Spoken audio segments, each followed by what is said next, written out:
In this video, I am going to show you how to combine multiple PDF into one on online and free.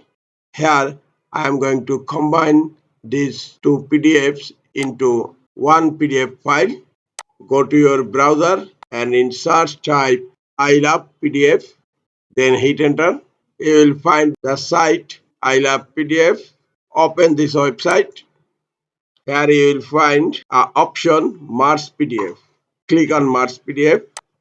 Click on Select PDF files. Select your PDF files here. If you wish, you can switch the PDF order. Then you will find an button on lower right corner, Merge PDF. Click on Merge PDF. PDFs have been merged. Click on Download Merge PDF and then you will find the downloaded merged PDF here. Click on Open in folder.